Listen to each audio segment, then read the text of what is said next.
భాగవతం సప్తమ స్కందం శ్రీమన్నారాయణుని వైషమ్య భావము.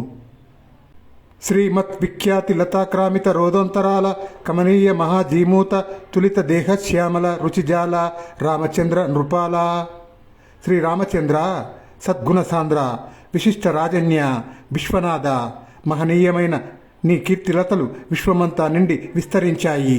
అందాల నీలి మేఘాల కాంతితో మెరిసిపోయే నీ సుందర శరీరం జగన్మోహనమైనది. స్వామి, నీకు నమస్సుమాంజలి. ఒకానొక సుప్రభాత సమయాన సద్గుణగణ్యులు బుధవరేణ్యులు అయిన మునులు సూత మహర్షిని సందర్శించారు. సూత మహర్షి అఖిల పురాణాలు తెలిసిన మహా పండితుడు, చక్కటి వ్యాఖ్యానం చేయగలిగిన సమర్థుడు, వివరంగా బోధించగల ప్రజ్ఞాశాలి, ప్రతిభ వ్యుత్పత్తులు కలిగిన పౌరాణికుడు. అటువంటి సూత మహర్షి శౌనకాది మునీశ్వరులతో ఈ విధంగా చెప్పసాగాడు. ముని శ్రేష్ఠులారా, మోక్ష కాంక్షతో నిర్మలమైన మనస్సుతో ప్రాయోపవేశం చేసి పవిత్ర వ్రత దీక్షలో ఉన్న పరీక్షన్ మహారాజు శుకమహర్షిని చూసి ఇలా విన్నవించుకున్నాడు. సర్వభూతములకు సముండు నెచ్చలి ప్రియుండు అయిన వైకుంఠుడు అనంతుడు ఆద్యుడు ఇంద్రుని కొరకు దైత్యేంద్రులను ఏటికి విషముని కైవడి వెదికి చంపెన్. అసురులను చంపంగన్ అమరులచేన్ తనకు అయ్యడి లాభము ఇంతైనన్ కలదే. నిర్వాణనాదుండు నిర్గుణుండగు తనకు అసురుల వలని భయంబును పగయును కలుగనేరదు. అట్టి ఘనుండు దైత్యులను చంపి సురలను గాచుచు ఉనికి చోద్యము అనుచు సంశయంబు నాకు జనియించే. మునినాథ, ప్రజ్ఞ మెరిసి తెలియను పలకవయ్యా. మునినాథ, నాకు ఒక సందేహం కలిగింది. దాన్ని తీర్చగల విజ్ఞాన సంపన్నులు తమరే. శ్రీ మహావిష్ణువు సర్వజీవకోటికి హితుడు సన్నిహితుడు. ఆ లక్ష్మీనారాయణుడు సర్వగుణభద్రుడు దయ సముద్రుడు. ఆ అచ్యుతుడు అనంతుడు ఆదిపురుషుడు. ఆ వాసుదేవుడు వైకుంఠ నివాసుడు. అంతటి మహనీయుడు కేవలం ఇంద్రుని కోసం రాక్షస రాజులను విరోధి వలె వెదికి వెదికి సంహరించాడే. రాక్షసులను హతమారిస్తే దేవతల వల్ల ఆ పురుషోత్తమునికి ఒరిగేది ఏముంది? మోక్షాధినేత, సకల వరప్రదాత, త్రిగుణాలకు అతీతుడు, విశ్వవిఖ్యాతుడు అయిన విష్ణువుకు రాక్షసుల వల్ల భయము లేదు, వారి మీద పగ లేదు. అటువంటి నిత్య నిరంజనమూర్తి రాక్షసులను అంతం చేసి అమరులను ఆదరించటం ఎంతో వింతగా ఉంది. ఈ సంశయమును తమరే నివారించాలి. శ్రీ మహావిష్ణువు సర్వజీవకోటికి హితుడు సన్నిహితుడు కదా. ఆ సర్వజీవకోటిలో రాక్షసులు కూడా ఉన్నారు కదా. అటువంటప్పుడు విష్ణువు దేవతల కోసం రాక్షసులను హతమారిస్తే ఆ దేవతల వల్ల పురుషోత్తమునికి ఒరిగేది ఏముంది? ఎందుకు రాక్షసులను వెతికి వెతికి విష్ణువు చంపాడు అని పరీక్షిత్తు అడిగిన ప్రశ్నకు శుకమహర్షి ఇలా అన్నాడు. రాజేంద్ర, నిఖంబు నీ సంప్రశ్నము వర్ణనీయము కదా.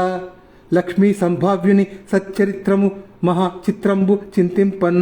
తత్ దాసాఖ్యానములు ఒప్పు విష్ణుచరణ ధ్యాన ప్రధానంబులై శ్రీ సంధానములై మునీశ్వర వచో జేగీయమానంబులై. ఓ రాజేంద్ర, నిజంగా నీ ప్రశ్న ఉత్తమమైనది, వివరించతగినది. లక్ష్మీనాథుడైన లోకనాథుని చరిత్ర మహా విచిత్రము, పరమ పవిత్రము. శ్రద్ధగా విని అర్థం చేసుకో. ఆ విష్ణు భక్తుల కథలు వింటే మనస్సులు శ్రీ మహావిష్ణువు చరణ కమలాలపై నిలుస్తాయి. ఆ కథలు భక్తి ప్రధానాలు, ముక్తి సాధనాలు. అవి మునీశ్వరుల వల్ల మధురంగా మహనీయంగా భావించబడ్డాయి. చిత్రంబులు త్రైలోక్య పవిత్రంబులు భవలత లభిత్రంబులు సన్మిత్రంబులు మునిజన వన చైత్రంబులు విష్ణుదేవు చారిత్రంబులు. శ్రీ మహావిష్ణువు చరిత్రలు కేవలము చిత్రాలు మాత్రమే కావు, ముల్లోకాలకు పరమ పవిత్రాలు. అఖిల జీవరాశికి ఆప్త మిత్రాలు. వనాలకు వసంతాల వలె మునిజనాలకు అత్యంత ప్రీతిపాత్రాలు. అవి సంసార బంధాలను అవలీలగా ఛేదించే లవిత్రాలు, అనగా కొడవళ్ళు. సత్వగుణం, రజోగుణం, తమోగుణం అనే త్రిగుణాలకు అతీతుడైన ఆ శ్రీ మహావిష్ణువు తన మాయతో తానే గుణవికారాలు కల్పించుకొని బాధలు పెట్టేవాడు తానే అవుతున్నాడు, బాధలు పొందేవాడు తానే అవుతున్నాడు. ఈ మూడు గుణాలు ఒక్కొక్క సమయంలో తగ్గిపోతూ ఉంటాయి, మరొక సమయంలో ప్రకోపిస్తూ ఉంటాయి. ఆ పరత్పరుడు సత్వగుణం ప్రధానంగా దేవతలను మునీశ్వరులను, రజోగుణం ప్రధానంగా అసురులను, తమోగుణం ప్రధానంగా యక్ష రాక్షస సమూహాలను సృష్టించి విభజించాడు. విష్ణువు అందరిలోనూ ఉన్నప్పటికీ వేరుకాడు, ఒక్కడే. తత్వం తెలిసిన వారు తమలో ఆత్మస్వరూపంతో ప్రకాశించే ఆయన్ని తెలుసుకుంటారు. జీవాత్మకు ఇతరుడుగా కనిపిస్తూ సర్వం తానైన విష్ణువు తన మాయాబలంతో విశ్వమును సృష్టించదలిచి రజోగుణమును, విలాసాలు చూపించదలిచి సత్వగుణమును, నిద్రింపదలిచి తమోగుణమును కలిగించి నడుస్తూ ఉండే కాలాన్ని సృష్టించాడు. అటువంటి కాలం వల్ల దర్శనమిచ్చే ఆ ఈశ్వరుడు కాలస్వరూపుడుగానే పిలువబడ్డాడు. అటువంటి ఆ విష్ణువు సత్వగుణ ప్రధానులైన దేవతలకు ఆనందాన్ని, రజోగుణ తమోగుణ ప్రధానులైన రాక్షసులకు దుఃఖం కలిగిస్తూ ఉంటాడు.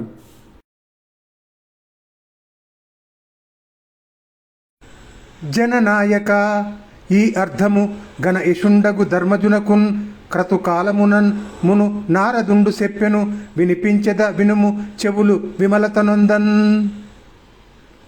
రాజా, జననాయక, శ్రీ మహావిష్ణువు సత్వగుణ ప్రధానులైన దేవతల సమూహానికి ఆనందము, రజోగుణము తమోగుణ ప్రధానులైన రాక్షసులకు దుఃఖము కలిగిస్తూ ఉంటాడు. అంటే ఆనందంగా ఉన్న దేవతల్లో ఆయనే ఉంటాడు, దుఃఖం ఉన్న రాక్షసుల్లో ఆయనే ఉంటాడు. ఈ తత్వసారమును రాజసూయ యాగ సమయంలో ధర్మరాజునకు ధర్మ మర్మ విధుడైన నారద మహర్షి వివరించాడు. వీణుల విందుగా ఆ విషయము నీకు వివరిస్తాను. అది వింటే నీ సందేహం తొలగిపోతుంది. పూర్వం ఒకసారి ధర్మరాజు రాజసూయ యాగం చేశాడు. ఆ యాగానికి అజ్ఞాని అయిన శిశుపాలుడు వచ్చి శ్రీకృష్ణుణ్ణి నిందించాడు. అప్పుడు శ్రీకృష్ణుడికి కోపం వచ్చి వాడి అయిన పదును అయిన తన చక్రాయుధంతో శిశుపాలుడి శిరస్సును ఖండించాడు. అలా చనిపోయిన శిశుపాలుడు తేజో రూపంతో వాసుదేవుని శరీరంలో ప్రవేశించి లీనమైపోయి విష్ణు సాయుధ్యం పొందాడు. అది కళ్ళారా చూసిన ధర్మరాజుకు అతి ఆశ్చర్యం కలిగింది. ఆ సభలో ఉన్న నారద మహర్షి దగ్గరికి వెళ్ళి తనకు గల అనుమానాన్ని, సంశయమును ఇలా వివరించాడు. ఎట్టి వారికైనను ఏకాంతులకు అయినను వచ్చి చొరంగరాని వాసుదేవు తత్వమందును చేది ధరణీషుండు అహితుండై ఎట్లు సొచ్చే మునివరేణ్యనేడు. మునివరేణ్య, ధర్మ మర్మజ్ఞ, నాకు ఒక పెద్ద సందేహం కలిగింది. మహానుభావుడైన వాసుదేవునిలో ప్రవేశించగలగటం ఎటువంటి పుణ్యాత్ములకైనా వీలు కాదు. ఎటువంటి తేజస్సుకైనా ప్రవేశించే శక్తి ఉండదు. అటువంటిది శత్రువైన శిశుపాలుడు ఆ మహా సౌభాగ్యాన్ని ఎలా పొందగలిగాడు?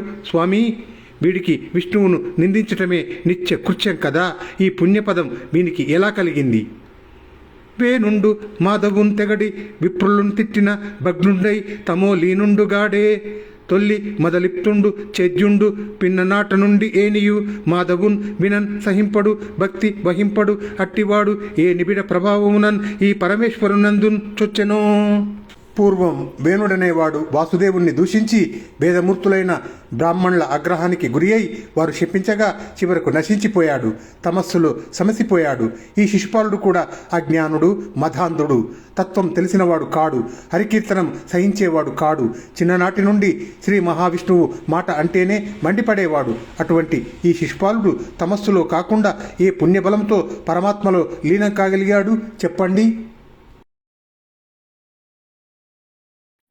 ధర్మరాజు నారద మహర్షితో ఇలా అంటున్నాడు. హరిని సాధింతు, హరిని గ్రసింతు, హరిని ప్రాణాంతంబు నొందింతున్, తాను హరికిని వైరిని అటంచున్, వీడు పటు రోషాయత్తుండై ఎప్పుడును తిరుగును, పువ్వదు నోరు బ్రీలిపడన్, తాన్ దేహంబు దాహంబుతో నరక ప్రాప్తియును పొందడు, ఏ క్రియ జగన్నాథున్ ప్రవేశించెనో. మహర్షి, ఈ శిశుపాలుడు ఎప్పుడు హరిని సాధిస్తాను, హరిని మృంగేస్తాను, హరిని చంపేస్తాను, హరి అంటే నాకు అరికాలి మంట తలకెక్కుతుంది, వాడు నా ప్రాణ విరోధి అంటూ రోషముతో, ద్వేషముతో, తాపంతో తిరుగుతూ ఉండేవాడు. పుణ్యపురుషులను దూషించే వీడు హీనంగా క్రిమి కీటకాలతో కుర్లి చావనూ లేదు, వీని నోరు పడిపోనూ లేదు, దేహం దగ్ధమై నరకంలో కూలిపోనూ లేదు. సరికదా? పైగా శ్రీమన్నారాయణుడి హృదయంలో ప్రవేశించాడు, చూశారా? ఇంతేకాదు, ఈ శిశుపాలుడును వీని సోదరుడైన దంతవక్త్రుడును నిత్యం నీరజాక్షుణ్ణి నిందించేవాళ్లే. ఆ మాటలు వినలేకపోయేవాళ్ళం. అటువంటి పాపాత్ముడు ఈనాడు ఇంతమంది చూస్తూ ఉండగా ముక్తి సామ్రాజ్యమైన విష్ణు సాయుధ్యం అందుకోగలిగాడే. ఇది ఎలా సాధ్యమైంది? మహాత్మా, మహర్షి, నా అనుమానాన్ని తీర్చండి. పెను గాలికి కొట్టుమిట్టాడే దీపంలాగా నా హృదయం చలించిపోతున్నది అని పలికిన యుధిష్ఠిరుని హృదయం తెలుసుకొని నారద మహర్షి ఇలా పలికాడు: ఓ రాజకుల భూషణ, మధుర భాషణ, దూషణ భూషణాలు, తిరస్కార పురస్కారాలు శరీరానికే గాని ఆత్మకు కావు. ఇవి ఆత్మకు అంటుకోవు.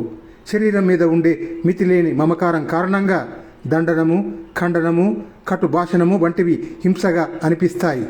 నేను, నాది అనే స్వార్థ ద్వేష భావాలు కూడా జీవులకు శరీరం వల్లనే కలుగుతాయి.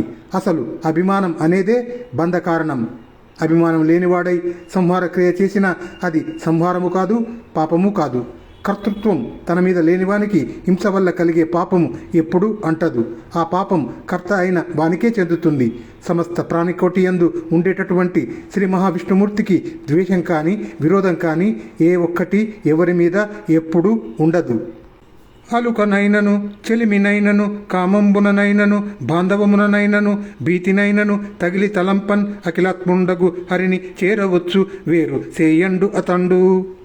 ధర్మనందన, కోపంతో కానీ, కోరికతో కానీ, స్నేహంతో కానీ, మోహంతో కానీ, పగతో కానీ, ప్రీతితో కానీ, భీతితో కానీ ఏ విధంగానైనా సరే హరిని ఏమరకుండా స్మరిస్తూ ఉన్నట్లయితే సర్వభూతాత్మకుడైన ఆ విష్ణుదేవుని సన్నిధానం లభ్యమవుతుంది. ఆ స్వామి ఎవరిని ఎప్పుడూ పరునిగా చూడడు.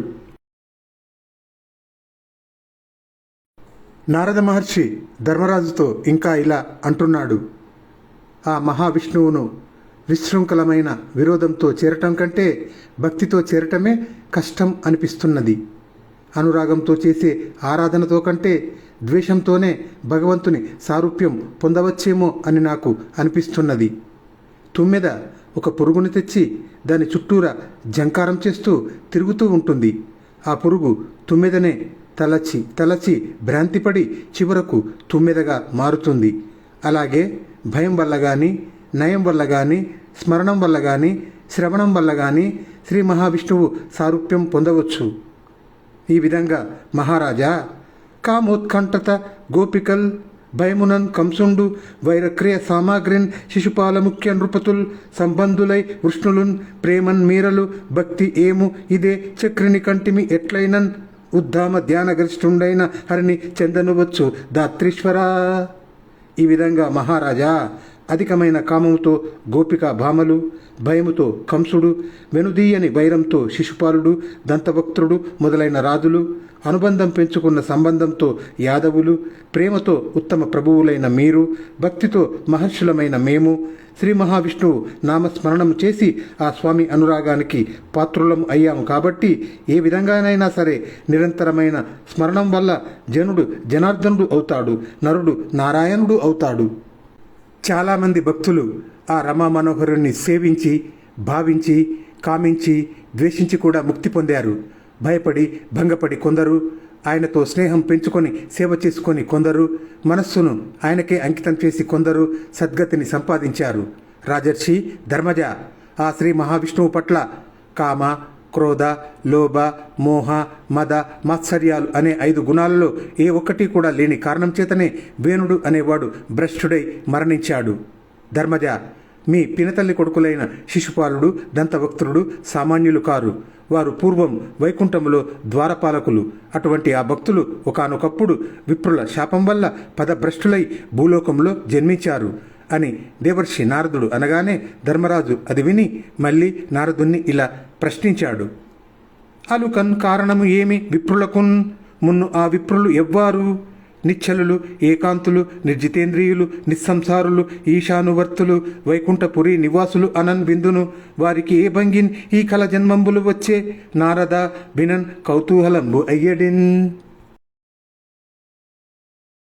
శ్రీ మహావిష్ణువు ద్వారపాలురు శాపం పొందిన వృత్తాంతాన్ని నారద మహర్షి ధర్మరాజుకు ఇలా తెలియజెప్పసాగాడు. సనకసనందనాదులు బ్రహ్మమానస పుత్రులు. వాళ్ళు ఒకనాడు దైవవశాత్తు ముల్లోకాలు చూచి వస్తూ వైకుంఠం వెళ్ళారు. అప్పుడు వాళ్ళు 5-6 ఏళ్ల బాలకులుగా దిగంబరులై సంచరిస్తూ తిరుగుతూ విష్ణుమూర్తి అంతఃపురంలోనికి ప్రవేశించబోతున్నారు. అప్పుడు అక్కడ ఉన్న ద్వారపాలకులు సనకసనందనాదులను చూశారు. డింబకులను, అనర్గల విశ్రంబకులను, రమాదినాథ సల్లాప సుఖారంభకులను, ముక్త మానస దంబకులను చొరంగనీక తరిమిరి అదీశా. బాల రూపదారులైన ఆ సనక సనందనాథులు విష్ణుదేవునికి ఎంతో ప్రియమైన వాళ్ళు. ఎప్పుడు విష్ణు కథలనే వీణులకు విందుగా వారు వినేవాళ్ళు.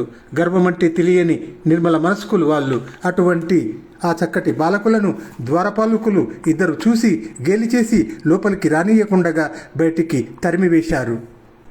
వారించిన తమకంబునన్ వారు ఇంచుక నిలువలేక వడిని తిట్టిరి దవ్వారికులను అసురయోనిన అవారితులై పుట్టుండనుచు వసుధ అదేశా. ధర్మరాజా, ఆ సనక సనందనాది మునీంద్రులు ఎంతో నిగ్రహం గలవాళ్ళు అయినప్పటికీ వాళ్లను శ్రీ మహావిష్ణువు సన్నిధికి పోనీయకపోయేటప్పటికీ వాళ్ళు వెంటనే కోపగించుకొని ఆ ద్వారపాలకులను మీరు రాక్షసులై పుట్టండి అని శపించారు. బాలకులుగా ఉన్న మహనీయులు వాళ్ళిద్దరిని చూసి మీరు ఇక్కడ ఉండటానికి అర్హులు కారు. శ్రీమన్నారాయణుడి చరణార విందాల సాన్నిధ్యాన్ని వదిలిపోండి. రజతమో గుణ ప్రధానులైన రాక్షసులుగా మారిపోండి అని శపించేసరికి వాళ్ళు పదవి భ్రష్టులై దుఃఖంతో పశ్చాత్తాపంతో మునులను శరణు వేడారు. వాళ్ళ దుఃఖం చూసి ఆ మహాత్ముల సుకుమారమైన మనస్సు ద్రవించింది. మీకు 3 జన్మలలో వైరభక్తితో భగవంతుని సాన్నిధ్యం సంప్రాప్తమవుతుంది అని శాపానికి ఉపసంహారం చెప్పి వారు వెళ్ళిపోయారు. ఈ విధంగా శాపహతులైన వైకుంఠ ద్వారపాలకులు ఇద్దరు హిరణ్యకశిపు హిరణ్యాక్షులుగా జన్మించారు. 2వ జన్మలో హిరణ్యకశిపులు కైకసి అనే రాక్షసికి రావణ కుంభకర్ణులుగా జన్మించారు. అప్పుడు శ్రీ విష్ణువు రఘురామునిగా జన్మించి వాళ్లను సంహరించాడు. ఆ రామచంద్రుని బల పరాక్రమాలు మార్కండేయ మహర్షి ద్వారా మునుముందు నీవు తెలుసుకుంటావు. వాళ్ళిద్దరూ 3వ జన్మలో మీ పినతల్లి అయిన సాత్వతికి శిశుపాల దంతవక్త్రులుగా జన్మించారు.